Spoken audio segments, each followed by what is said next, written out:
আসসালামু আলাইকুম রহমতুল্লাহি ওয়া বারাকাতুহু। নাহমাদুহু ওয়া নুসাল্লি আলা রাসূলিহিল কারীম, আম্মা বা'দ। ফাআউযু বিল্লাহি মিনাশ শাইতানির রাজীম। ইন্না ইদ্দাতাশ শুহুরি ইনদাল্লাহি 12 শাহরান ফি কিতাবিল্লাহি ইয়াওমা খালাকাস সামাওয়াতি ওয়াল আরদ মিনহা আরবা'তুন হুরুম।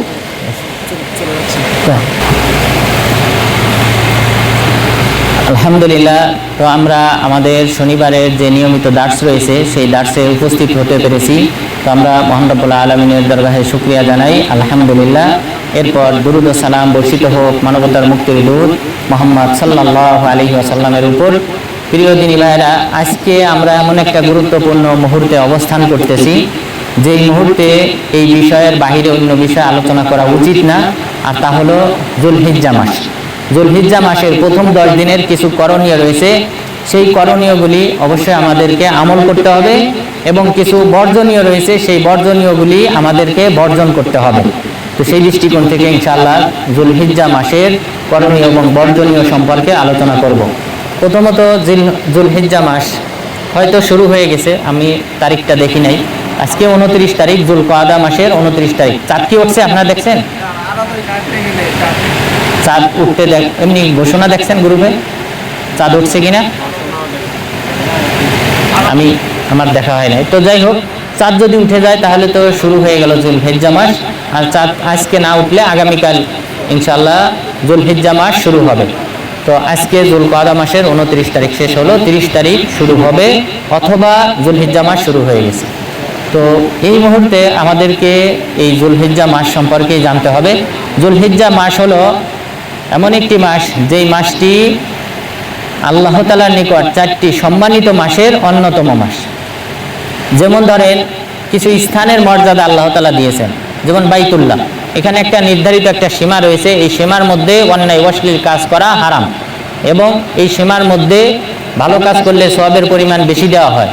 ঠিক অনুরূপভাবে মদিনাতেও একটা সীমারেখা আছে, সেই সীমারেখা এটা হলো নিষিদ্ধ অঞ্চল, আল্লাহ তাআলার নিকট সম্মানিত অঞ্চল।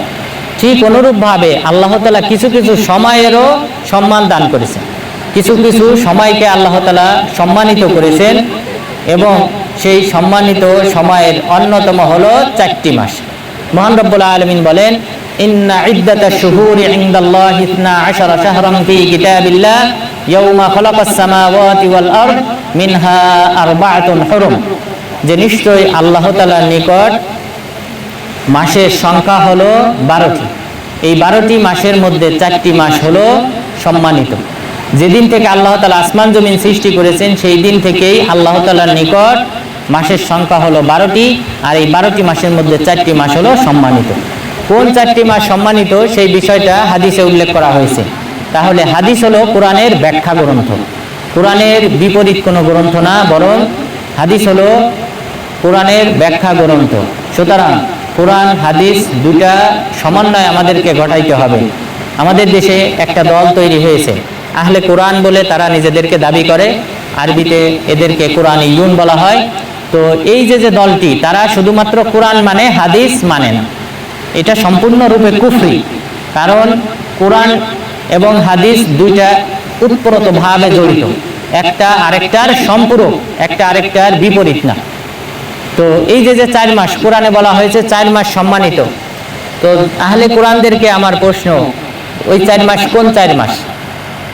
4 মাস তো আল্লাহ তাআলা বললেন সম্মানিত। যদি হাদিস অস্বীকার করো তাহলে প্রমাণ করো যে ওই 4 মাস দ্বারা উদ্দেশ্য কোন 4 মাস।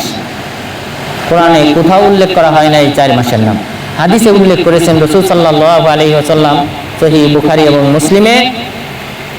আয-জামানু ক্বাদ ইস্তাদারা কাহাইয়াতিহি ইয়াওমা খালাকাস সামাওয়াতি ওয়াল আরদ আস-সানাতু 12 শাহরা মিনহা আরবা'তুন হুরুম সালাসাতুম মুতাওয়ালিয়াত যুলকাদা ওয়া যুলহিজ্জা ওয়াল মুহররম ওয়া রজব মুযার আল্লাযী বাইনা জুমাদাই ওয়া শাবান। যে সময় আল্লাহ তাআলা প্রথম যেদিন থেকে আসমান জমিন সৃষ্টি করেছেন সেদিন থেকেই তার সবেগেই আবর্তিত হচ্ছে, সেই একই নিয়মে আবর্তিত হচ্ছে। আর একটি বছর পূর্ণ হয় 12 মাসে। সেই 12 মাসের মধ্যে 4টি মাস হলো সম্মানিত, আর সেই 4টি মাসের 3টি মাস হলো ধারাবাহিকভাবে লাগাতার পাশাপাশি উল্লেখ করা হয়েছে, যুলকাদা, যুলহিজ্জা এবং মুহররম। তাহলে আরবি এই 3 মাস, বছরের শেষের 2 মাস এবং বছরের প্রথম মাস মুহররম, এই হলো 3 মাস লাগাতার পাশাপাশি। এরপর চতুর্থ মাস হলো রজব মাস, যেটা জমাদিউস সানি এবং শাবান মাসের মাঝে অবস্থিত। তো সুতরাং এই 4টি মাসের নাম রাসূল সাল্লাল্লাহু আলাইহি ওয়াসাল্লাম তিনি হাদিসে উল্লেখ করেছেন। সুতরাং আমাদেরকে কোরআন মানতে হবে, ঠিক অনুরূপভাবে হাদিসও মানতে হবে। তাহলে আমরা জানলাম যে 4টি মাস সম্মানিত আল্লাহ তাআলার নিকট, সেই 4টি মাসের অন্যতম মাস হলো এই যুলহিজ্জা মাস। তো এই যুলহিজ্জা মাস সম্মান আল্লাহ তাআলা স্বয়ং তিনি নিজেই দিয়েছেন। পাশাপাশি আল্লাহ তাআলা এই যুলহিজ্জা মাসের প্রথম যে 10 দিন, এই 10 দিনের শপথ করেছেন। তো কোনো একটা বিষয় সম্পর্কে যদি আল্লাহ তাআলা শপথ করেন, তাহলে বুঝতে হবে নিশ্চয়ই এর মর্যাদা আল্লাহ তাআলার নিকট অত্যধিক বেশি, এই কারণেই তিনি শপথ করেছেন। মহান রব্বুল আলামিন বলেন, ওয়াল ফাজর ওয়া লায়ালিন আশর ওয়াশ-শাফঈ ওয়াল ওয়াতর, শপথ ফজরের, ওয়া লায়ালিন আশর, রাত 10টি রাতের শপথ, ওয়াশ-শাফঈ ওয়াল ওয়াতর, জোড় এবং বেজোড়ের শপথ। এই যে আয়াত, এই আয়াতের তাফসিরে রাসূল সাল্লাল্লাহু আলাইহি ওয়াসাল্লাম বলেছেন, ইন্নাল আশরা আশরুল আযহা ওয়াল ওয়াতরা ইয়াউমু আরাফা ওয়াশ-শাফউ ইয়াউমুন নাহর, যে এই যে 10টি রাতের শপথ করা হয়েছে, এই 10টি রাত দ্বারা উদ্দেশ্য হলো যুলহিজ্জা মাসের প্রথম 10টি রাত, এবং বিতির বলতে বোঝানো হয়েছে আরাফার দিন, এবং জোড় বলতে বোঝানো হয়েছে ইয়াউমুন নাহার, কুরবানির দিন। তাহলে মহান রব্বুল আলামিন যে শপথ করলেন, ওয়াল ফাজর, ফজরের শপথ, ওয়া লায়ালিন আশর, 10টি রাতের শপথ, 10টি রাত দ্বারা উদ্দেশ্য হলো যুলহিজ্জা মাসের প্রথম 10 দিনের শপথ। এরপরে ওয়াশ-শাফঈ ওয়াল ওয়াতর, জোড় রাতের শপথ, জোড়ের শপথ এবং বেজোড়ের শপথ। জোড়ের শপথ দ্বারা উদ্দেশ্য হলো ইয়াউমুন নাহার, কুরবানির দিন, কারণ কুরবানি হয় 10ই জিলহজ, জিলহজ মাসের 10 তারিখ। তো 10 এই সংখ্যাটা হলো জোড়, সুতরাং আল্লাহ তাআলা এই জোড়ের শপথ করেছেন বলতে কুরবানির দিনের শপথ করেছেন। তো কুরবানির দিনটাও এই জিলহজ মাসের প্রথম 10 দিনের অন্তর্ভুক্ত। এরপর ওয়াল ওয়াতর, বেজোড়ের শপথ, বেজোড় বলতে আরাফার দিন, আরাফা হয় 9 জিলহজ, 9 তারিখে। তো 9 সংখ্যাটা হলো বেজোড়, তো আল্লাহ তাআলা এই বেজোড়ের শপথ করেছেন তথা আরাফার দিবসের শপথ করেছেন। সুতরাং এই আয়াতে যে 3টি বিষয়ের শপথ আল্লাহ তাআলা করেছেন, এই 3টা বিষয়ই কিন্তু এই যুলহিজ্জা মাসের সাথে সম্পৃক্ত, এই যুলহিজ্জা মাসের প্রথম 10 দিনের সাথে সম্পৃক্ত। সুতরাং এখানে এই শপথের পিছনে নিশ্চয়ই বিশেষ কোনো গুরুত্ব রয়েছে, যে কারণে আল্লাহ তাআলা এই দিনগুলির শপথ করেছেন। পাশাপাশি মহান রব্বুল আলামিন শপথ করেছেন আরও একটি আয়াতে। মহান রব্বুল আলামিন বলেন, ওয়া শাহিদি ওয়া মাশহুদ, শাহিদ এবং মাশহুদের শপথ। শাহিদ কাকে বলে?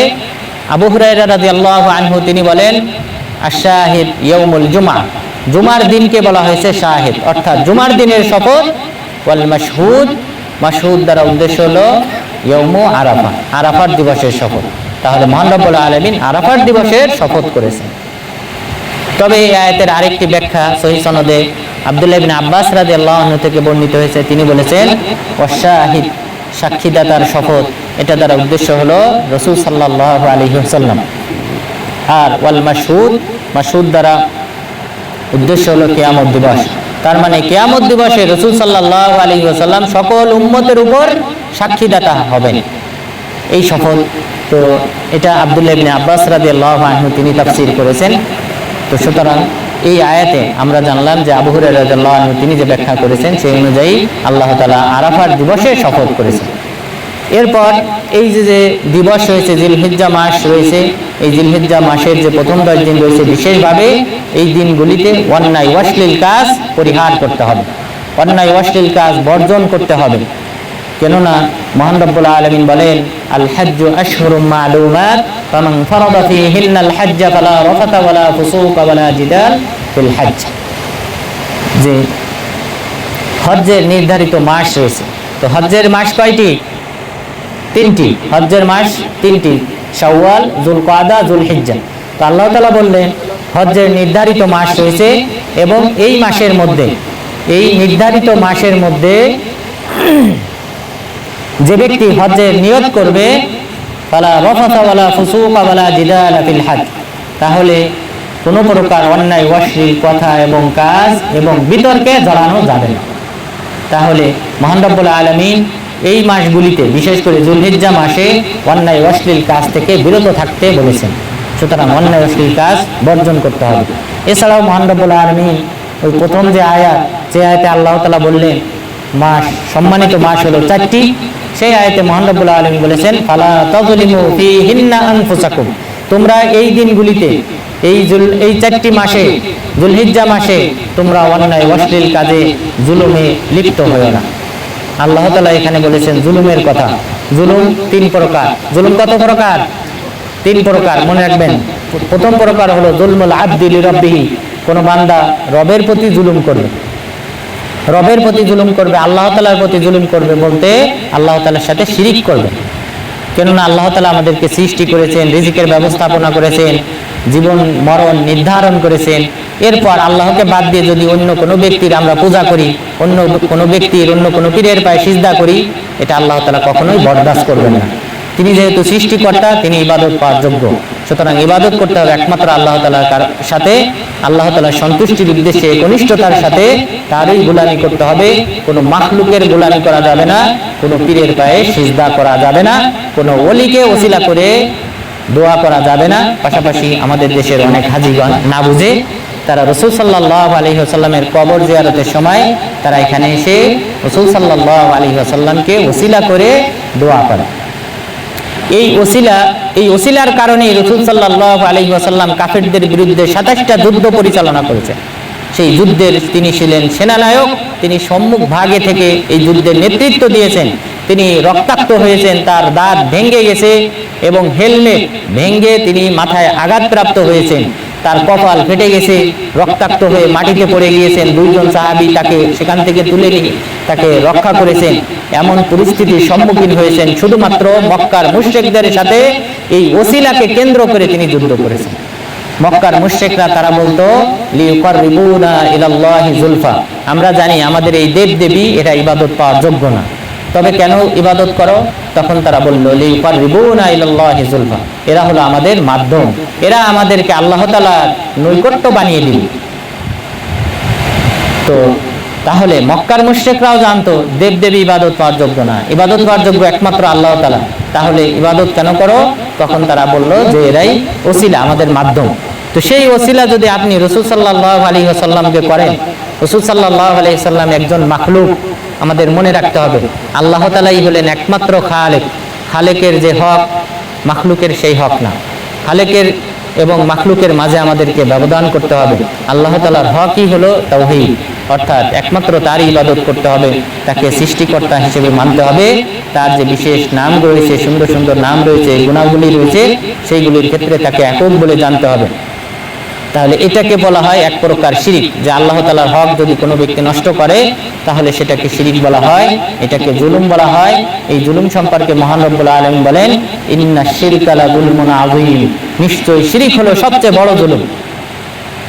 কেননা আমরা আমাদের যিনি নিয়ামত দান করেন তার নিয়ামতকে অস্বীকার করে আমরা অন্য একজনের গোলামি করি। তো এটা হলো সবচেয়ে বড় নেমক হারামি। এই কারণে এই শিরিককে আল্লাহ তাআলা সবচেয়ে বড় জুলুম হিসেবে আখ্যায়িত করেছেন। মহান রব্বুল আলামিনের শাস্তি সম্পর্কে বলেন ইন্নাহু মান ইউশরিক বিল্লাহ ফাকাদ হারামাল্লাহু আলাইহিল জান্নাহ ওয়া মাওয়াহুন নার ওয়া মা লিয-যালিমিন মিন আনসার, নিশ্চয়ই যে ব্যক্তি আল্লাহ তাআলার সাথে শিরিক করবে আল্লাহ তাআলা তার জন্য জান্নাতকে হারাম করে দিয়েছেন এবং পাশাপাশি তার ঠিকানা হবে জাহান্নাম এবং সেখানে সে চিরস্থায়ীভাবে অবস্থান করবে। তাহলে চিন্তা করেন, আল্লাহ তাআলার সাথে শিরিক করা যাবে না। এই প্রকার জুলুম আমাদেরকে এই যুলহিজ্জা মাসে এবং অন্য যে 4টি মাস রয়েছে সেই মাসগুলিতে করা যাবে না। বিশেষভাবে অন্যান্য মাসেও করা হারাম, তবে বিশেষভাবে এই মাসগুলিতে এই শিরিক করা যাবে না, আল্লাহ তাআলার সাথে কোনো প্রকার জুলুম করা যাবে না। এরপর দ্বিতীয় প্রকার জুলুম হলো জুলমুল আবদি লিনাফসিহি, কোনো বান্দা নিজের উপর জুলুম করবে, অর্থাৎ কবিরা গুনাহ অথবা সগীরা গুনাহে লিপ্ত হবে।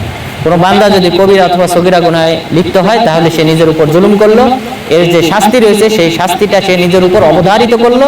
তো সুতরাং সে নিজের উপরই সে জুলুম করলো, নিজের পায়ে নিজেই কুড়াল মারলো।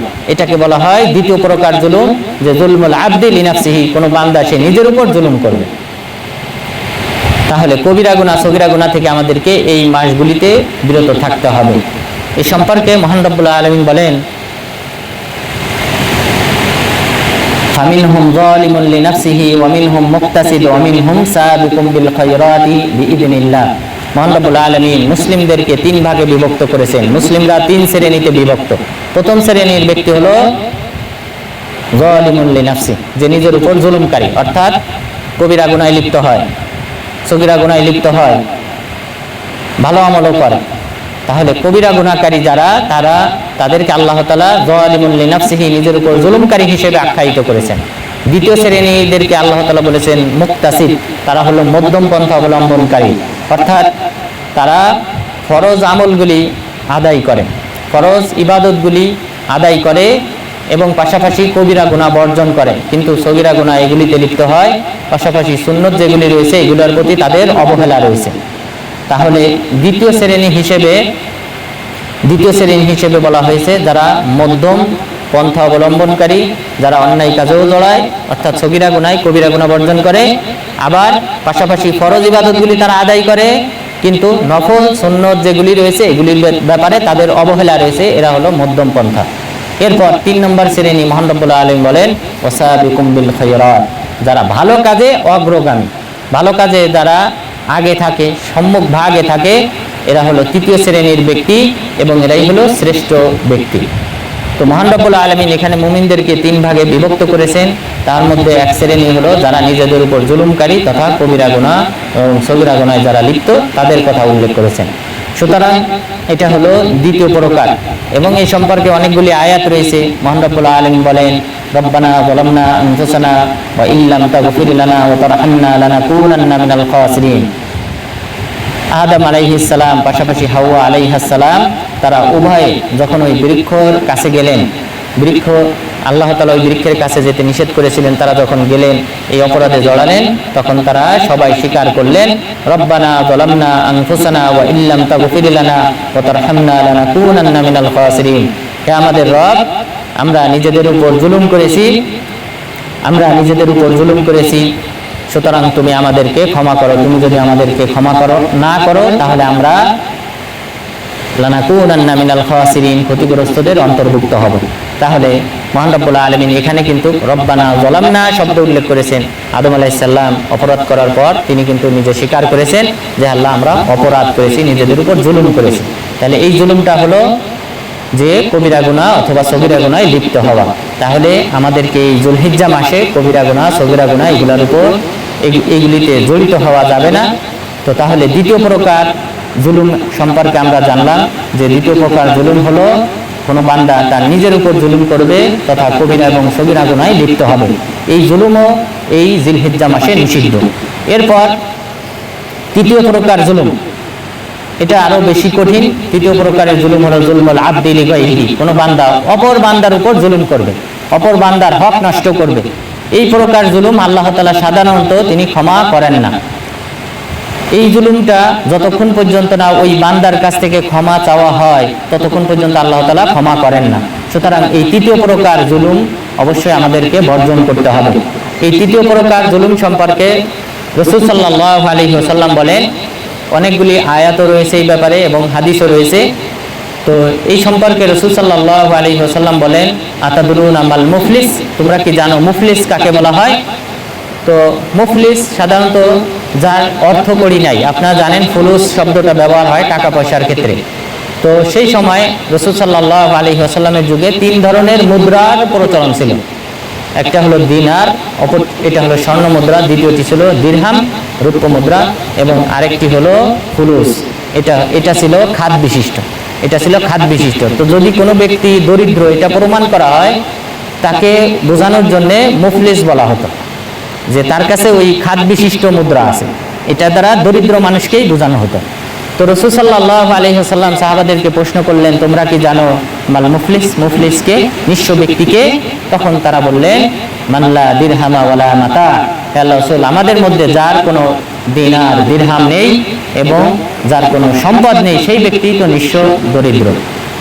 রাসূল সাল্লাল্লাহু আলাইহি ওয়াসাল্লাম বললেন ইন্নাল মুফলিসা ফি উম্মতি মান ইয়াতি ইয়াউমাল কিয়ামাতি বিসিয়ামিন ওয়া সালাহ ওয়া যাকাত, আমার উম্মতের মুফলিস হলো সেই ব্যক্তি যে ব্যক্তি কিয়ামত দিবসে সে বিভিন্ন ধরনের সৎ আমল নিয়ে উপস্থিত হবে, সালাত, সিয়াম, যাকাত এগুলি নিয়ে সে উপস্থিত হবে এবং কদ শাতামা হাদা ওয়া কযাফা হাদা ওয়া সাফাকা দামা হাদা ওয়া যারাবা হাদা, পাশাপাশি সে বান্দার হক নষ্ট করবে, অপর বান্দার প্রতি জুলুম করবে।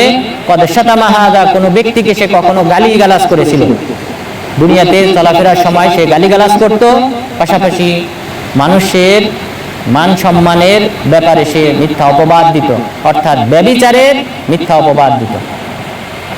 এরপর পাশাপাশি সে কোনো ব্যক্তির রক্তপাত ঘটিয়েছে, কাউকে হত্যা করে ফেলেছে, অথবা কোনো ব্যক্তিকে প্রহার করেছে, চট, থাপ্পড়, লাথি এগুলি মেরেছে, তাহলে পাশাপাশি তার ভালো আমল রয়েছে এবং ভালো আমলের সাথে সাথে তার অনেক অন্যায় কাজ রয়েছে, যে অন্যায় কাজ হলো বান্দার হক সংশ্লিষ্ট। তখন আল্লাহ তাআলা হাশরের ময়দানে ফয়সালা শুরু করবেন এবং ফয়সালা তিনি যেভাবে শুরু করবেন, সেখানে যেহেতু দিনার দিরহাম নেই, শুধুমাত্র আমল দ্বারাই মানুষের বদলা নেওয়া হবে, তো তখন আল্লাহ তাআলা এই বান্দার যে সকল সৎ আমল রয়েছে, সালাত, সিয়াম, যাকাত, হজ, এই ভালো আমলগুলি ওই পাওনাদারদেরকে, যাদের হক নষ্ট করা হয়েছিল তাদেরকে দিয়ে দেওয়া হবে। দিয়ে দেওয়ার পর এরপরও অনেক পাওনা বাকি থাকবে, তখন আল্লাহ তাআলা ওই সকল পাওনাদারদের যে সকল পাপ রয়েছে সেই সকল পাপ এই ব্যক্তির উপর চাপিয়ে দেবেন। চাপিয়ে দেওয়ার পর সুম্মা তুরিহা ফিন্নার, এরপর তাকে জাহান্নামে নিক্ষেপ করা হবে। সেই ব্যক্তি হলো আমার উম্মতের মধ্যে সবচেয়ে নিঃস্ব ব্যক্তি। তাহলে এই হাদিস থেকে আমরা বুঝলাম যে তৃতীয় প্রকার জুলুম যেটা, যে বান্দার হকের সাথে সম্পৃক্ত, সেই হকটা আল্লাহ তাআলা ক্ষমা করেন না এবং পরকালে কিন্তু তার সওয়াব থেকে কিন্তু এই বদলা নেওয়া হবে। তো সুতরাং এই তৃতীয় প্রকার জুলুম, এই জুলুম থেকেও আমাদেরকে এই জিলহিজ্জা মাসের প্রথম 10 দিন, পাশাপাশি জিলহিজ্জা মাস পুরা অথবা এবং যে 4টি সম্মানিত মাস রয়েছে এই 4 মাস, এবং পাশাপাশি অন্যান্য মাসেও আমাদেরকে এই অন্যায়গুলি বর্জন করে চলতে হবে। বিশেষ করে এই 10 দিন আমাদেরকে অবশ্যই এই সকল জুলুম থেকে দূরে থাকতে হবে।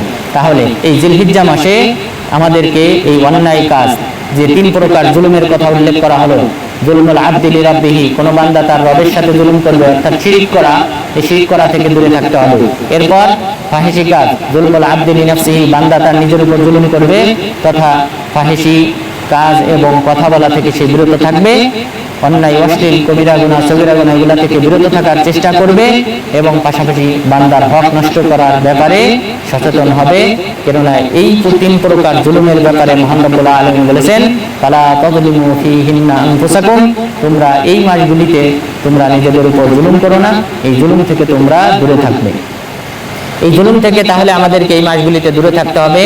কেননা এই মাসগুলিতে যদি কোনো ব্যক্তি অপরাধ করে, যেমন কোনো ব্যক্তি যদি বাইতুল্লাহ হত্যাকাণ্ড ঘটায়, বাইতুল্লাহ যদি কোনো একটা অপরাধ করে, তাহলে তার যে শাস্তি, যদি অন্য কোনো পৃথিবীর অন্য কোনো ভূখণ্ডে এই পাপটা করে, এই 2 পাপের শাস্তি কিন্তু সমান না, বরং বাইতুল্লাহ আল্লাহ তাআলার নিষিদ্ধ অঞ্চল, সম্মানিত অঞ্চল হওয়ার কারণে সেখানে অন্যায় করলে তার শাস্তির পরিমাণ বেশি হবে।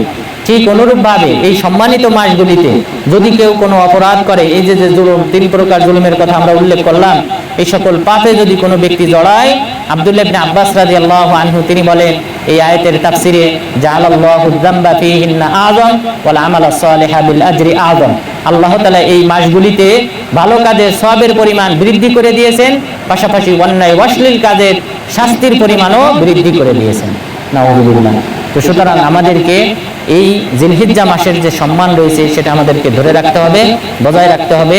এখানে কোনো প্রকার অন্যায় অশ্লীল কাজ করা যাবে না, যদি কেউ করে তাহলে তাকে শাস্তির পরিমাণ বেশি দেওয়া হবে। সুতরাং আমাদেরকে মোবাইল ব্যবহার করার ক্ষেত্রে সতর্ক করতে হবে, বিশেষ করে এই দিনগুলিতে অবশ্যই বর্জন করতে হবে, পরিহার করে চলতে হবে।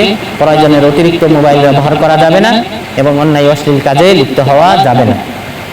এরপর আমাদেরকে এই মাসগুলিতে যে সকল কাজ করতে হবে তার মধ্যে অন্যতম আমল হলো যে আল্লাহ তাআলা এই দিনগুলিতে আমল করাটাকে বেশি পছন্দ করেন। এই যে 10 দিন রয়েছে জিলহিজ্জা মাসের, এই 10 দিন রাসূল সাল্লাল্লাহু আলাইহি ওয়াসাল্লাম বলেন, আফযালু আইয়ামিদ দুনিয়া ইনদাল্লাহি আযজা ওয়া জাল আইয়ামুল আশর, যে আল্লাহ তাআলার নিকট এই পুরো পৃথিবীর যে সকল দিন রয়েছে সকল দিনের মধ্যে শ্রেষ্ঠতম দিন হলো এই জিলহিজ্জা মাসের প্রথম 10 দিন। তো দেখেন রাসূল সাল্লাল্লাহু আলাইহি সাল্লাম কি শব্দ ব্যবহার করেছেন, আফদালু আইয়ামিদ দুনিয়া, দুনিয়ার সকল দিনের মধ্যে শ্রেষ্ঠতম দিন হলো আইয়ামুল আশর, যুলহিজ্জা মাসের প্রথম 10 দিন। তো সুতরাং এই 10 দিন যেহেতু আল্লাহ তাআলার নিকট শ্রেষ্ঠ, সুতরাং এই 10 দিনের আমল আল্লাহ তাআলার নিকট প্রিয়। রাসূল সাল্লাল্লাহু আলাইহি ওয়াসাল্লাম বলেন, মা মিন আইয়ামিন আল আমালুস সালিহু ফীহিন্না আ'যামু ইনদাল্লাহি আযজা ওয়া জাল্লা মিন হাযিহিল আইয়ামিল আশর। قالوا يا رسول الله ولا الجهاد في سبيل الله قال ولا الجهاد في سبيل الله إلا رجل خرج بنفسه وماله فلم يرجع من ذلك بشيء।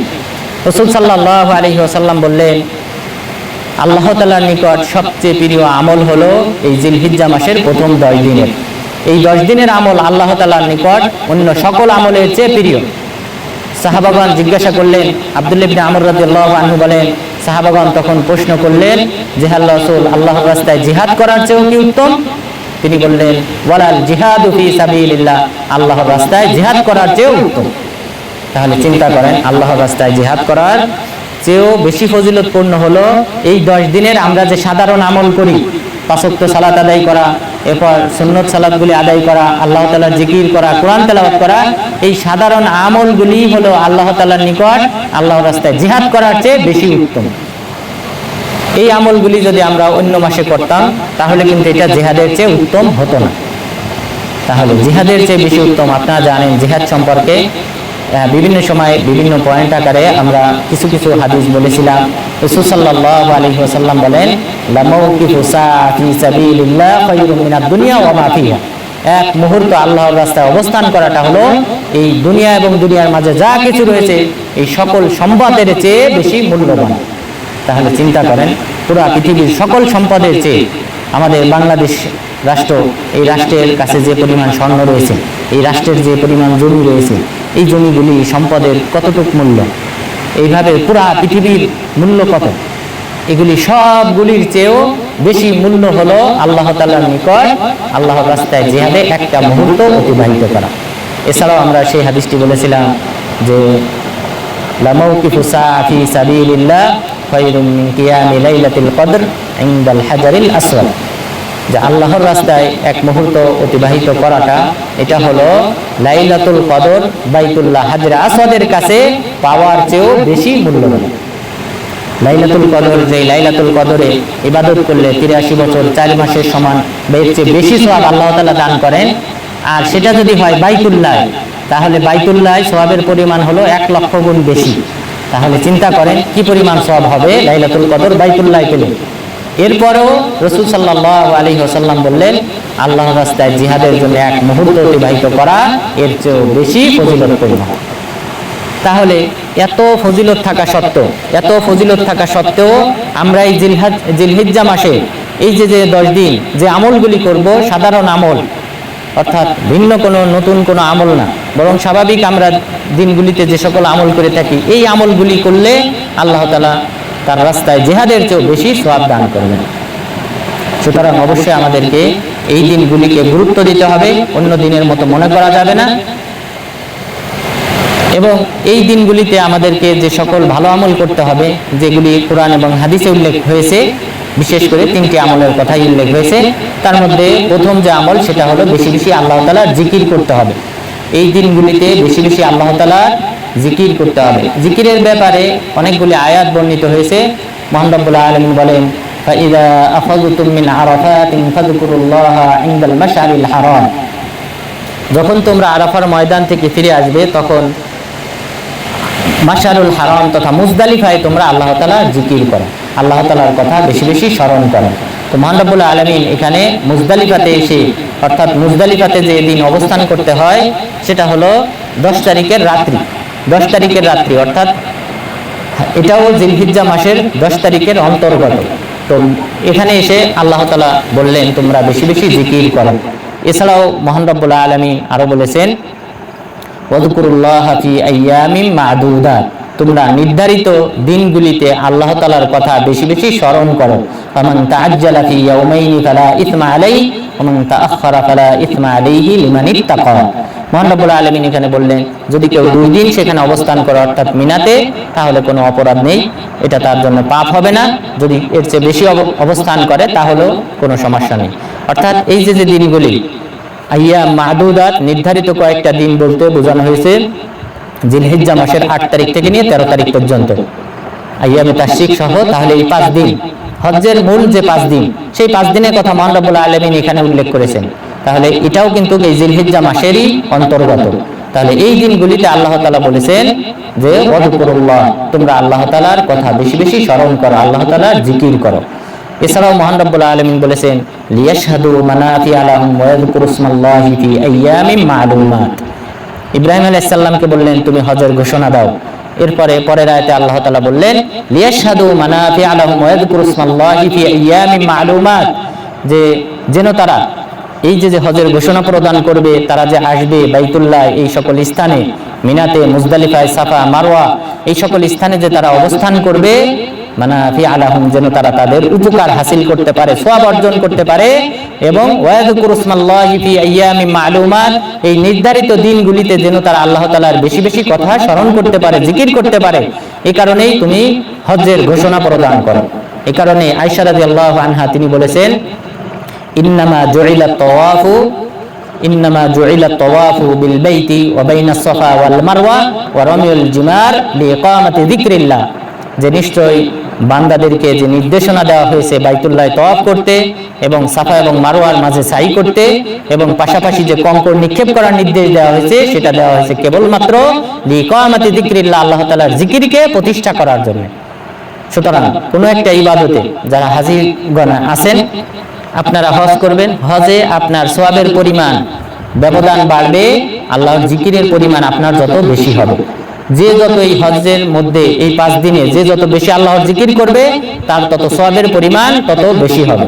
ঠিক অনুরূপভাবে অন্যান্য ইবাদতের ক্ষেত্রেও তওয়াফের সময় আপনি যদি আল্লাহর জিকির বেশি করেন, আপনার ওই তওয়াফ আর একজন ব্যক্তি যে জিকির করে নাই, শুধু তওয়াফটা সম্পন্ন করেছে, এই দুইজনের মাঝে বিশাল ব্যবধান থাকবে। তাহলে ইবাদত যে সকল কারণে সওয়াবের পরিমাণের তারতম্য হয়, তার মধ্যে অন্যতম একটা কারণ হলো জিকির। যে ইবাদতে যত জিকিরের পরিমাণ বেশি থাকবে, সেই ইবাদতে তত সওয়াবের পরিমাণ বেশি থাকবে। এরপর আরো অনেকগুলি কারণ রয়েছে, তার মধ্যে একটি কারণ হলো কষ্ট। যাদের কষ্ট বেশি হবে তাদের সওয়াবের পরিমাণ বেশি হবে। একজন বৃদ্ধ ব্যক্তি যদি হজ করে, আর একজন যদি যুবক হজ করে, তো স্বাভাবিকভাবে যুবকের কষ্ট কম হবে। তো এই ক্ষেত্রে যিনি বৃদ্ধ রয়েছেন তার সওয়াবের পরিমাণও বৃদ্ধি পাবে। এরপর যে সকল কারণে সওয়াবের পরিমাণ তারতম্য হয়, তার মধ্যে অন্যতম হলো অর্থ ব্যয়। যার যত সম্পদ বেশি ব্যয় হবে, যারা বাংলাদেশ থেকে হজ করতে এসেছেন তাদের যে পরিমাণ অ্যামাউন্ট খরচ হবে, মদিনা থেকে, সৌদি আরব থেকে কেউ যদি হজে যায়, তার কিন্তু সেই পরিমাণ অর্থ খরচ হবে না, এর চেয়ে কম হবে। তো সুতরাং সওয়াবের পরিমাণও এখানে ব্যবধান হবে। যারা বেশি অর্থ ব্যয় করে হজ করবেন, তাদের সওয়াবের পরিমাণও তত বেশি হবে। এইভাবে সময়ের ব্যবধানেও সওয়াবের পরিমাণ বেড়ে যায়। যেমন রমজান মাসে কেউ যদি উমরা করে, সেটা হজের সমপরিমাণ হয়ে যায়। তো এইভাবে এই 4টি কারণ মানুষের যে সওয়াবের তারতম্য হয় আমলে, সেটা হল এই 4টি কারণ। তো তার মধ্যে অন্যতম হলো আল্লাহ তাআলার জিকির। তাহলে আল্লাহ তাআলার জিকির আমাদেরকে বেশি বেশি করতে হবে। এই কয়েকটি আয়াত আমি উল্লেখ করলাম, এই আয়াতগুলিতে এটা বলা হয়েছে, এবং পাশাপাশি হাদিসেও এই বিষয়টা উল্লেখ করা হয়েছে। যে হাদিসে বলা হয়েছে আল্লাহ তাআলার নিকট সবচেয়ে শ্রেষ্ঠতম দিন হলো এই জিলহিজ্জা মাসের 10 দিন। এরপর রাসূল সাল্লাল্লাহু আলাইহি ওয়াসাল্লাম বললেন ফাআকসিরু ফীহিন্না মিনাত তাহলিলি ওয়াত তাকবীরি ওয়াত তাহমিদ, তোমরা এই দিনগুলিতে বেশি বেশি লা ইলাহা ইল্লাল্লাহ পাঠ করো, বেশি বেশি আল্লাহু আকবার পাঠ করো, বেশি বেশি আলহামদুলিল্লাহ পাঠ করো। তাহলে এই হাদিসে এই 3টা শব্দ বলা হয়েছে। আর অপর রাওয়ায়াতে বলা হয়েছে ফাআকসিরু ফীহিন্না মিনাত তাসবিহি ওয়াত তাহলিলি ওয়াত তাহমিদ, যে তোমরা বেশি বেশি সুবহানাল্লাহ পাঠ করো, লা ইলাহা ইল্লাল্লাহ পাঠ করো এবং আলহামদুলিল্লাহ পাঠ করো। তাহলে এই 2 হাদিস যদি আমরা জমা করি, তাহলে বোঝা যায় যে জিকিরের যে প্রধান যে 4টি শব্দ রয়েছে, সেই 4টি শব্দ বেশি বেশি এই দিনগুলিতে আমাদেরকে জিকির করতে বলা হয়েছে। তাহলে সুবহানাল্লাহ, আলহামদুলিল্লাহ, আল্লাহু আকবার, লা ইলাহা ইল্লাল্লাহ, এটা হলো জিকিরের প্রধান বাক্য। এই 4টি বাক্যের কথাই হাদিসে উল্লেখ করা হয়েছে যে এই দিনগুলিতে তোমরা বেশি বেশি আল্লাহ তাআলার জিকির করো, এই শব্দগুলি বলার মাধ্যমে। এরপর আমাদের এই জিকিরের এই 4টি বাক্যের মধ্যে গুরুত্বপূর্ণ একটি বাক্য হলো আল্লাহু আকবার, তাকবীর ধ্বনি। এই তাকবীর ধ্বনি দেওয়ার এই জিলহিজ্জা মাসের 2টা সময় রয়েছে। প্রথম সময় হলো জিলহিজ্জা মাসের চাঁদ ওঠার পর, অর্থাৎ আজকে যদি চাঁদ উঠে যায়, আমি নিশ্চিত হইতে পারি নাই, এখন মেসেজগুলো দেখি নাই, তো যদি আজকে চাঁদ উঠে যায় তাহলে আজকে থেকেই এখন থেকে আমাদের তাকবীর ধ্বনি দিতে হবে, আল্লাহু আকবার, এই তাকবীর ধ্বনি এখন থেকে দিতে হবে 13ই জিলহজ্জের আসর পর্যন্ত। 13ই জিলহজ্জের মাসের 13 তারিখের আসর পর্যন্ত আমাদেরকে এই তাকবীর ধ্বনি দিতে হবে। এটা হলো তাকবীর মুতলাক বলা হয়। আরেকটা হলো তাকবীর মুকাইয়াদ। তো তাকবীর মুকাইয়াদ নির্ধারিত সময়ে, আর সেটা হলো আরাফার দিন ফজর থেকে নিয়ে শুরু করে 13ই জিলহজ্জের আসর পর্যন্ত। আরাফার দিন ফজরের সালাতের পর থেকে নামাজের পরে তাকবীর ধ্বনি দিতে হবে। এরপর এটা কন্টিনিউ চলবে প্রত্যেক 5 ওয়াক্ত সালাতের পর, এবং এটা চলতে থাকবে 13 তারিখ 13ই জিলহজ আইয়ামে তাশরিকের আসরের সালাতের ফরজ সালাত শেষ হওয়া পর্যন্ত, এবং আসরের পরে তাকবীর হবে। এরপরে মাগরিবে কোনো তাকবীর হবে না, যেটা আব্দুল্লাহ ইবনে আব্বাস রাদিয়াল্লাহু আনহু থেকে সাব্যস্ত হয়েছে। তাহলে এইভাবে দ্বিতীয় তাকবীর ধ্বনি আমাদেরকে দিতে হবে।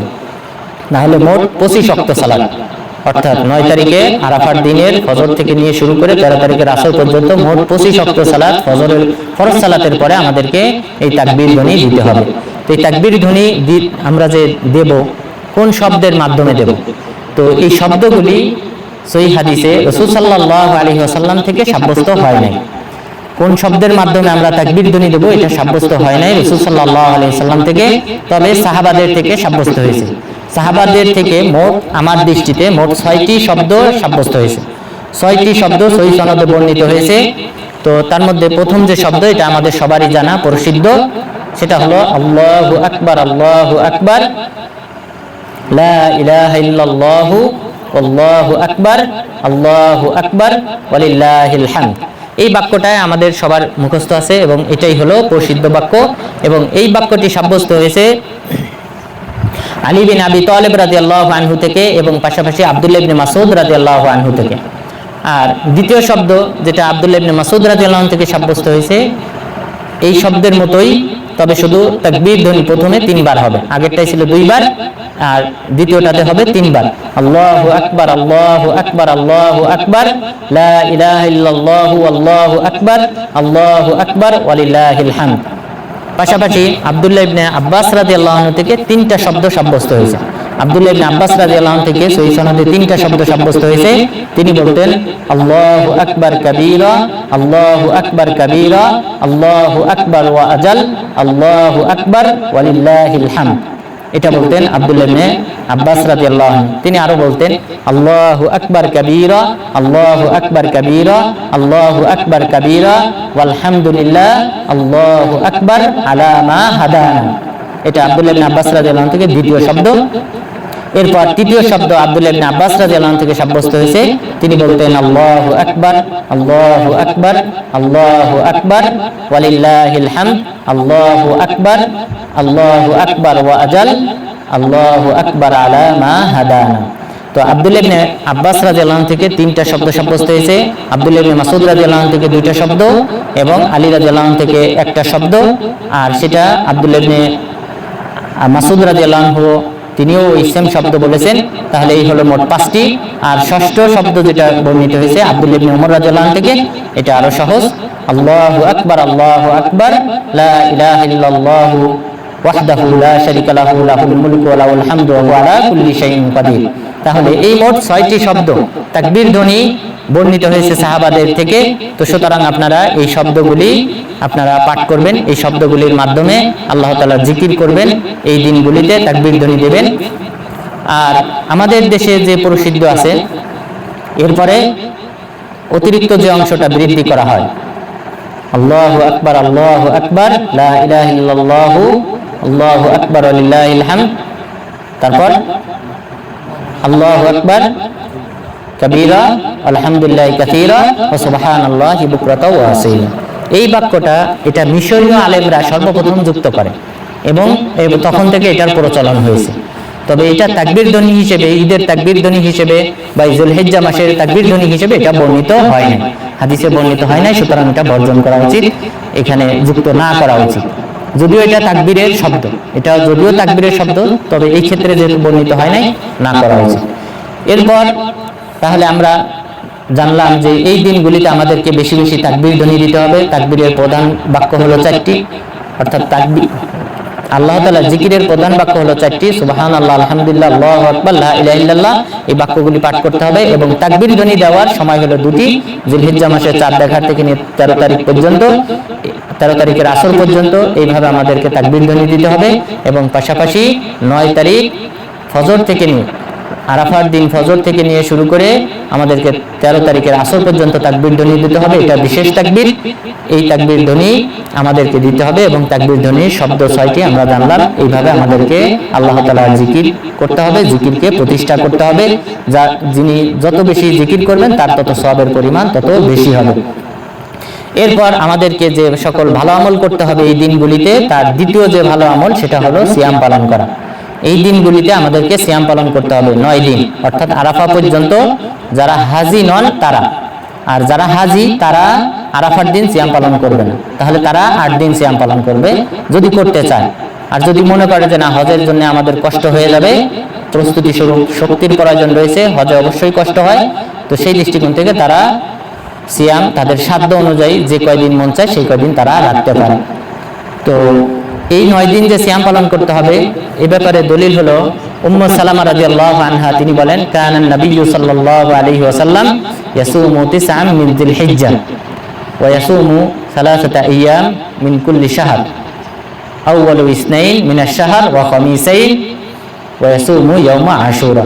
যে রাসূল সাল্লাল্লাহু আলাইহি ওয়াসাল্লাম তিনি যিলহিজ্জা মাসের প্রথম 9 দিন তিনি সিয়াম পালন করতেন, প্রথম 9 দিন সিয়াম পালন করতেন। পাশাপাশি মাসে যে 3টা সিয়াম রয়েছে সেই মাসের 3টা সিয়াম তিনি পালন করতেন, প্রথম সোমবার পাশাপাশি 2টা বৃহস্পতিবার। তাহলে প্রথম সোমবার এবং আরো 2টা বৃহস্পতিবার, মাসের যে কোনো 2টা বৃহস্পতিবার তিনি সিয়াম পালন করতেন। এইভাবে 3 দিন সিয়াম পালন করতেন প্রত্যেক মাসে এবং পাশাপাশি আশুরা তথা মুহররমের 10 তারিখে তিনি সিয়াম পালন করতেন। তাহলে উম্মে সালামা রাদিয়াল্লাহু আনহা তিনি বললেন রাসূল সাল্লাল্লাহু আলাইহি ওয়াসাল্লাম যিলহিজ্জা মাসের 9 দিন সিয়াম পালন করতেন, কিন্তু আয়েশা রাদিয়াল্লাহু আনহা তিনি বলেছেন মা রাআইতুন নাবিয়্য সাল্লাল্লাহু আলাইহি ওয়াসাল্লাম সাইমানিল আশরাকাত, আমি রাসূল সাল্লাল্লাহু আলাইহি ওয়াসাল্লামকে যিলহিজ্জা মাসের প্রথম 10 দিন আমি সিয়াম পালন করতে দেখি নাই। তো এটার সমাধান কি? এটার সমাধান কয়েকভাবে দেওয়া যায়। প্রথম সমাধান হলো যেটা ইবনে হাজার আল আসকালানী রাহিমাহুল্লাহ তিনি তার ফাথুল বারীতে উল্লেখ করেছেন। তিনি বলেছেন রাসূল সাল্লাল্লাহু আলাইহি ওয়াসাল্লাম মাঝে মধ্যে এই যিলহিজ্জা মাসের 10 দিনের সিয়াম পরিত্যাগ করতেন, কোনো কোনো বছর তিনি সিয়াম রাখতেন না উম্মতের উপর ফরজ হয়ে যাওয়ার আশঙ্কায়, যে তিনি যদি এইভাবে কন্টিনিউ রাখেন 9 দিন, যিলহিজ্জা মাসের প্রথম 9 দিন, তাহলে উম্মতের উপর ফরজ হয়ে যেতে পারে, এই আশঙ্কায় এবং উম্মতের উপর দয়ার পরশ হয়ে তিনি এই সিয়াম বর্জন করতেন। দ্বিতীয় উত্তর হলো যে আন-নাফি আল মুসবাত মুকদ্দাম আলান নাফি, যে যদি কোনো একটা বিষয় সাব্যস্ত করা হয় সেটা প্রাধান্য পাবে যদি সেই বিষয়টাকে নাফি করা হয় সেই নাফির উপর। সেই দৃষ্টিকোণ থেকে উম্মে সালামা রাদিয়াল্লাহু আনহা তিনি যেহেতু বলেছেন যে আমি দেখেছি তিনি 9 দিন সিয়াম পালন করেছেন, তো উনি সাব্যস্ত করেছেন বিষয়টা, সুতরাং সেটাই আমাদেরকে প্রাধান্য দিতে হবে, গ্রহণ করতে হবে। আর আয়েশা রাদিয়াল্লাহু আনহার বিষয়টা তাহলে কি হবে? আয়েশা রাদিয়াল্লাহু আনহার বিষয়টা হলো তিনি তার ইলম অনুযায়ী বলেছেন, তিনি যেটা দেখেছেন তিনি সেটা বর্ণনা করেছেন, অর্থাৎ তিনি যে বছর এই বিষয়টা ফলো করেছিলেন সেই বছর তিনি তাকে সিয়াম পালন করতে দেখেন নাই। তো সুতরাং তিনি যেহেতু দেখেন নাই, আরেকজন মহিলা সাহাবী তিনি দেখেছেন, অর্থাৎ তার স্ত্রী উম্মে সালামা রাদিয়াল্লাহু আনহা, তো সুতরাং তারটাই গ্রহণযোগ্য।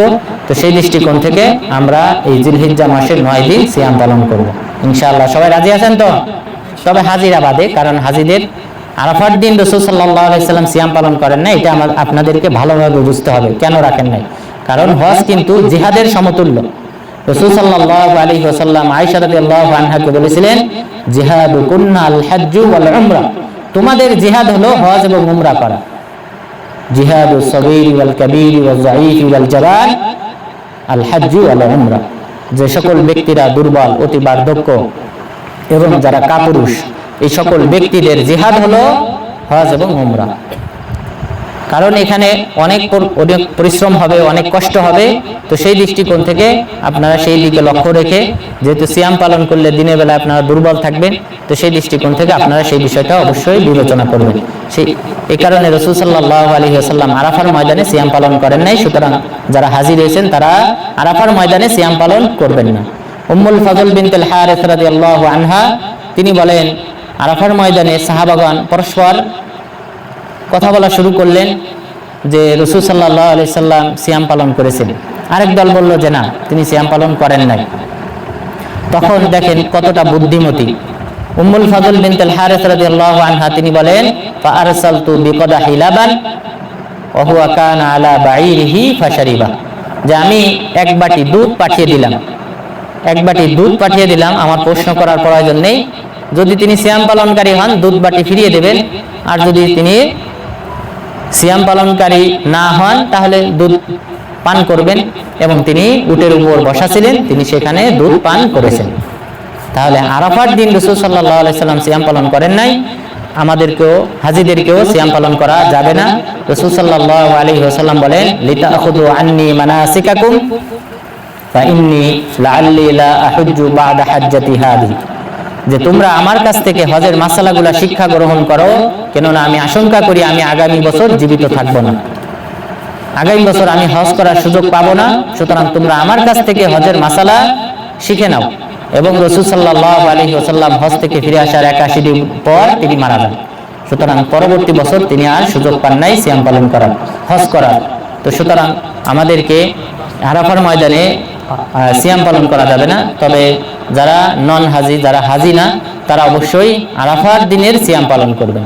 আরাফার দিনের সিয়াম সম্পর্কে রাসূল সাল্লাল্লাহু আলাইহি ওয়াসাল্লাম বলেন সিয়ামু ইয়াউমি আরাফা আহতাসিবু আল্লাহি আইয়ুকাফিরা সানাতাল্লাতী ক্বাবলা ওয়াস সানাতাল্লাতী বা'দা, যে আরাফার দিন সিয়াম পালন করলে আমি আশা করি আল্লাহ তাআলা পূর্বের এক বছর এবং পরের এক বছর মোট 2 বছরের পাপ ক্ষমা করবেন। তাহলে অগ্রিম এক বছরের এবং পিছনের এক বছরের মোট 2 বছরের পাপ আল্লাহ তাআলা ক্ষমা করবেন আরাফার দিন সিয়াম পালন করলে। তাহলে আমাদেরকে এই সিয়ামটা অন্তত পক্ষে মিস দেওয়া যাবে না, অর্থাৎ যারা হাজি না তারা অবশ্যই এই সিয়ামটা পালন করবে। তাহলে আমরা 2টি ভালো আমলের কথা জানলাম। যে প্রথম ভালো আমল হলো যে নির্দেশনা দেওয়া হয়েছে আমাদেরকে এই জিলহিজ্জা মাসের প্রথম 10 দিনে, প্রথমটি আল্লাহ তাআলার জিকির বেশি বেশি করতে হবে, দ্বিতীয়টি হলো সিয়াম পালন করতে হবে। 3 নাম্বার ভালো আমল হলো যে নখ, চুল, অবাঞ্ছিত পশম এগুলি কর্তন করা থেকে দূরে থাকতে হবে। মোষ, গোপ এগুলি আমাদের কাটা যাবে না জিলহিজ্জা মাসের চাঁদ ওঠার পর থেকে। রাসূল সাল্লাল্লাহু আলাইহি ওয়াসাল্লাম বলেন ইযা রাআইতুম হিলালা যিলহিজ্জা ওয়া আরাদা আহাদুকুম আন ইউযাহি ফালইউমসিক আন শা'রিহি ওয়া আযফারিহি, যে যখন তোমরা জিলহিজ্জা মাসের নবচাঁদ দেখতে পাবে আর তোমাদের মধ্যে কেউ যদি পশু কুরবানি করতে চায় তাহলে সে যেন নখ এবং চুল না কাটে। তাহলে পশু কুরবানি যদি করে কেউ তাহলে সে নখ চুল কাটবে না, এটা বোঝা যায় এই হাদিস থেকে। এবং বিশেষ করে হাজি যারা আমাদের বাংলাদেশের হাজি যারা রয়েছেন তারা সাধারণত তামাত্তু হজকারী, তামাত্তু হজে পশু কুরবানি করতে হয়। সুতরাং আপনাদের নখ চুল কাটার কোনো সুযোগ নেই এই দিনগুলিতে। তাহলে আপনারাও এই জিলহিজ্জা মাসের চাঁদ অর্থাৎ আজকে যদি উঠে যায় তাহলে তো এখন থেকে আর নখ চুল কাটা যাবে না, মোষ কাটা যাবে না। আর যদি না ওঠে তাহলে আপনারা আগামীকালকের দিনটাই সুযোগ পাবেন, শুধুমাত্র এর মধ্যে আপনারা কেটে ফেলবেন। এরপরে 10 দিন পর্যন্ত আপনারা আর কর্তন করতে পারবেন না। তবে হাজিদের যেহেতু তামাত্তু হজ রয়েছে, মাঝে একটা উমরা করতে হবে। তো আপনারা যারা উমরা করবেন তারা তো অবশ্যই উমরা শেষ করার পর চুল কাটবেন, এটা তো কাটতেই হবে, এটা ওয়াজিব। উমরা এবং হজের ওয়াজিব হলো চুল কাটা। তো সুতরাং এটা আল্লাহর ইবাদত হিসেবে আপনারা তখন কাটবেন, কিন্তু এমনি স্বাভাবিকভাবে আপনারা অন্য কোনো পশম বা নখ, চুল অন্য কোনো কিছু আপনারা কাটবেন না। তো তাহলে নখ চুল কাটা যাবে না যারা পশু কুরবানি করবে তারা। কিন্তু অপর একটি হাদিসে নখ চুল তারাও কাটবে না যারা পশু কুরবানি করবে না, অর্থাৎ পশু কুরবানি করার সামর্থ্য যাদের নেই তারাও নখ চুল ইত্যাদি কর্তন করা থেকে দূরে থাকবে। এ সম্পর্কে রাসূল সাল্লাল্লাহু আলাইহি ওয়াসাল্লাম বলেন উমিরতু বিয়াউমিল আযহা ঈদা জাআলাহুল্লাহু আযজা ওয়া জাল্লা লিহাদিহিল উম্মাহ, আল্লাহ তাআলা আমাকে ঈদুল আজহার দিনে পশু কুরবানি করার নির্দেশনা দিয়েছেন। এই উম্মতকে ঈদুল আজহার দিন পশু কুরবানি করার নির্দেশ আল্লাহ তাআলা দিয়েছেন। তখন এক সাহাবী বললেন ইয়া রাসূলুল্লাহ ইল্লাম আজিদ ইল্লা মানিহাতান উনসা আফা উযাহি বিহা, হে রাসূল আমার কাছে যদি কোনো পশু না থাকে, শুধু এমন একটা পশু আছে যেই পশুটা দুধ খাওয়ার বিনিময়ে আমাকে দেওয়া হয়েছে, যে তুমি দুধ খাওয়া শেষ হলে যে 6 মাস একটা গাভী 6 মাস পর্যন্ত দুধ দেয়, এই 6 মাস পর তুমি আমাকে গাভীটা ফেরত দিবে। তো এরকম শর্তে দুধ খাওয়ার জন্যই আমাকে এই পশুটা দেওয়া হয়েছে, এই পশুটাই শুধু আমার কাছে আছে। আফা উযাহি বিহা, এই পশুটাকে কি আমি কুরবানি করে দেব? রাসূল সাল্লাল্লাহু আলাইহি সাল্লাম বললেন যে না, যেহেতু এই পশুর মালিক তুমি না, সুতরাং এই পশু তুমি কুরবানি করতে পারবে না।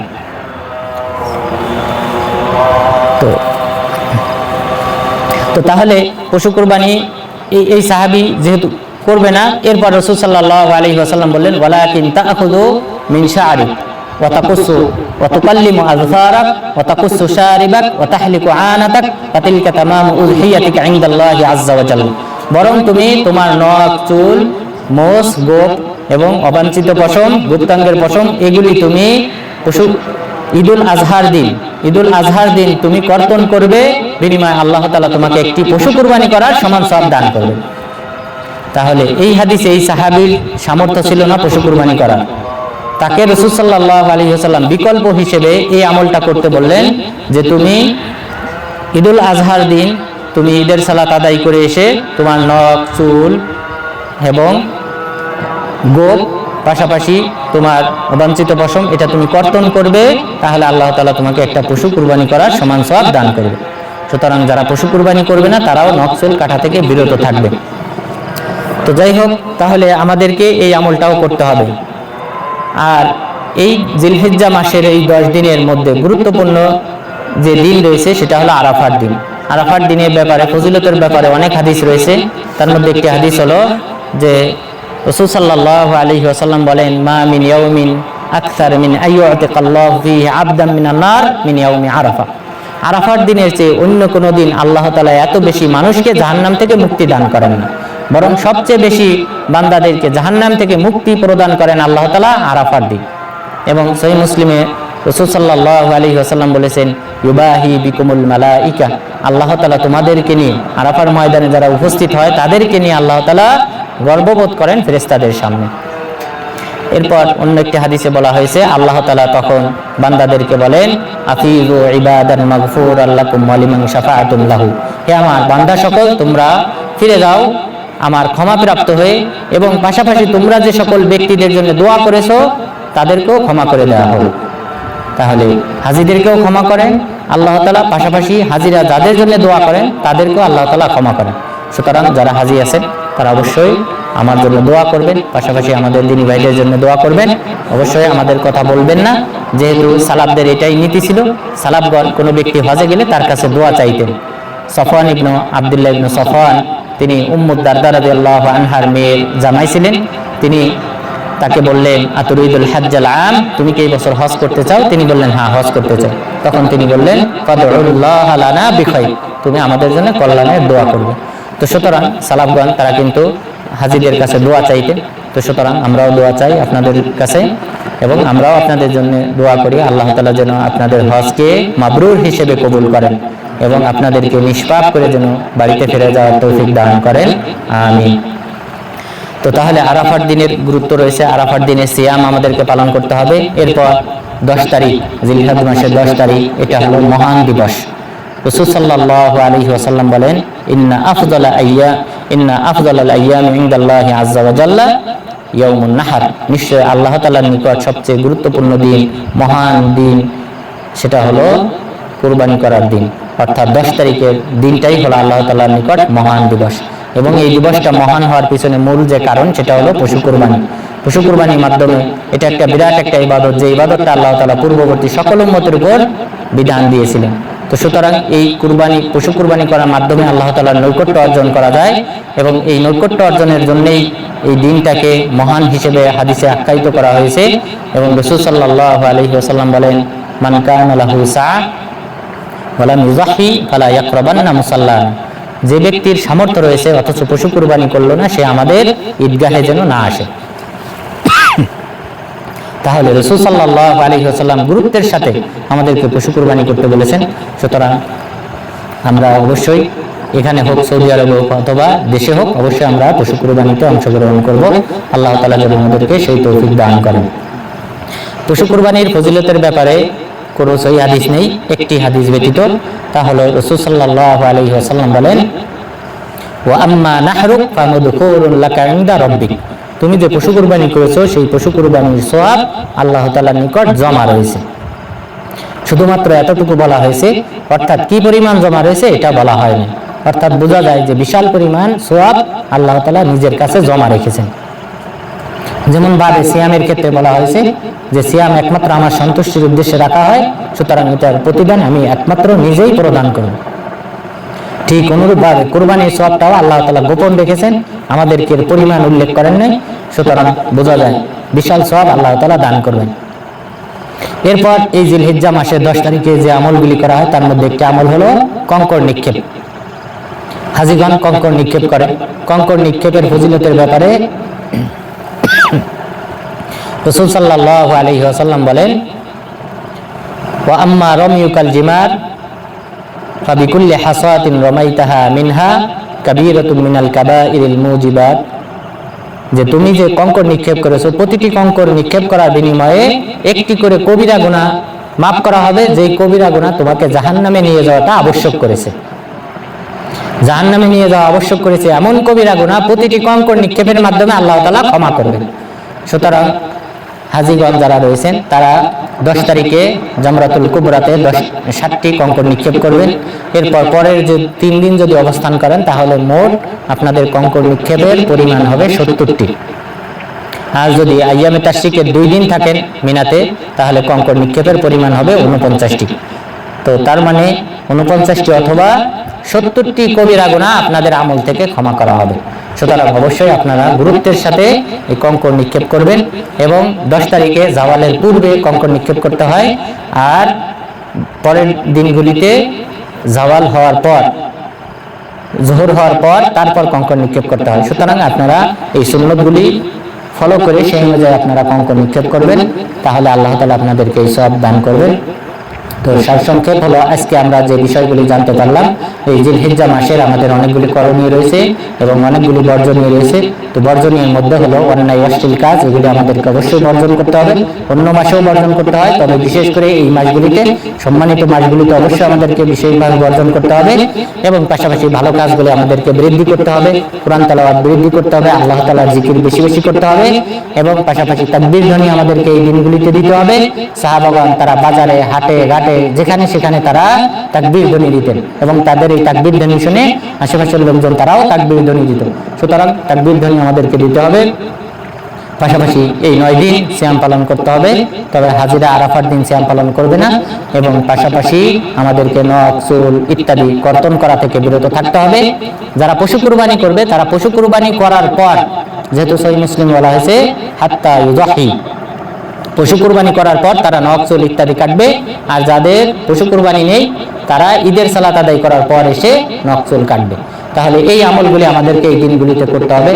আল্লাহ তাআলা যেন আমাদের এই দিনগুলির সম্মান বজায় রেখে ভালো আমলগুলি বেশি বেশি করার তৌফিক দান করেন এবং এর মাধ্যমে আল্লাহ তাআলার নৈকট্য অর্জন করার তৌফিক দান করেন। আমিন। ওয়া সাল্লাল্লাহু আলা নবিয়িনা মুহাম্মদ ওয়া আলা আলিহি ওয়া সাহবিহি আজমাইন।